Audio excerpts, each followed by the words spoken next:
पहाड़ों की गोद में बसा एक छोटा सा कस्बा था, जहां शाम ढलते ही कोहरा छा जाता था। उन्हीं गलियों में एक शांत स्वभाव का आदमी रहता था, जिसका नाम आरिफ था। आरिफ की उम्र 50 के करीब थी। सिर के बालों में अब सफेदी झलकने लगी थी, मगर उसकी आंखों की चमक आज भी उसके जवान दिल की गवाही देती थी। आरिफ की रोजी रोटी का जरिया उसकी एक छोटी सी दुकान थी, जहां वो अपने हाथों से खूबसूरत तेल के दिए बनाता था। दुकान के बाहर एक पुराना सा बोर्ड लटका था, जिसके धुंधले हो चुके अक्षर अब भी बताते थे कि इस जगह का नाम चिराग खाना है। आज के जमाने में जब हर घर बिजली की रोशनी से जगमगा रहा था, आरिफ के दिए लोगों को पुराने दौर की याद दिलाते थे। शहर के कई लोग अक्सर उससे कहते, आरिफ भाई, अब ये दिए कौन खरीदता है? आजकल तो हर जगह बल्ब और ट्यूबलाइटें लगी। मगर आरिफ बस मुस्कुरा देता। उसकी मुस्कान में एक अजीब सा सुकून था। वो सिर्फ इतना कहता, दिया सिर्फ रोशनी ही नहीं देता, उम्मीद भी देता है। आरिफ के बचपन की कहानी भी इन दियों से ही जुड़ी हुई थी। जब वो छोटा था, उसके पिता भी दिए बनाया करते थे। उन्हीं दियों की नर्म रोशनी में आरिफ ने अक्षर सीखना शुरू किया, कहानियां सुनी और जिंदगी को करीब से देखा। उसके पिता अक्सर कहा करते थे, बेटा, दिए की सबसे बड़ी खूबी यह है कि ये खुद जलकर दूसरों को रोशन करता है। मगर वक्त बदल गया। पिता के गुजर जाने के बाद आरिफ अकेला रह गया। उसने अपनी पढ़ाई पूरी की, लेकिन दिल से अपने पिता के हुनर के साथ ही जुड़ा रहा। उसने कई नौकरियां भी की, लेकिन दिल को सुकून नहीं मिला।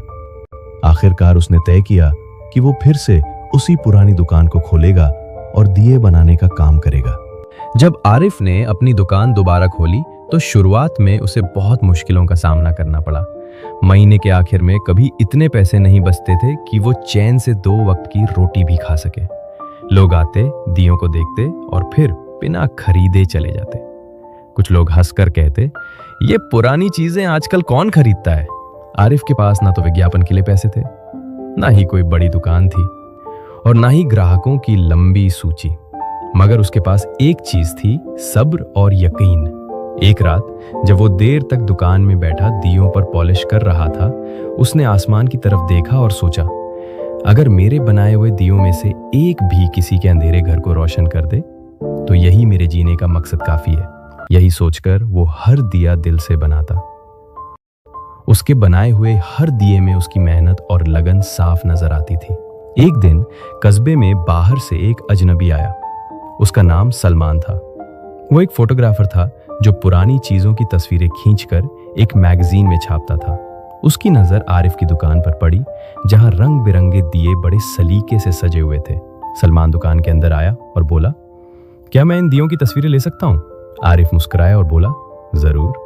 दिया तो रोशनी फैलाने के लिए ही होता है, चाहे वो तस्वीर के जरिए हो या हकीकत में। सलमान ने दियों की खूबसूरत तस्वीरें अपने मैगजीन में छाप दी। तस्वीरों के नीचे छोटा सा परिचय भी लिखा, पहाड़ों की गोद में बैठा एक खामोश कारीगर जो उम्मीद के दिए बनाता है।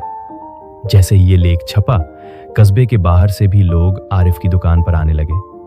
किसी ने अपने बाग के लिए दिया खरीदा, किसी ने तोहफे के लिए और किसी ने सिर्फ ये जानने के लिए कि वो कौन शख्स है जो आज भी दिए बनाता है। धीरे धीरे आरिफ की दुकान पर इतनी भीड़ बढ़ गई कि उसने 2 नौजवानों को भी काम पर रख लिया। वो उन्हें सिखाता कि दिया कैसे बनाया जाता है, कैसे शीशे की सफाई करनी है, तेल भरना है। हर काम दिल से और मोहब्बत से करना चाहिए। आरिफ के बनाए हुए दिए अब शहर के मेलों, ईद बाजारों और शादियों में भी बिकने लगे। उसके हाथ से बने हर दिए में उसकी रूह की सच्चाई झलकती थी।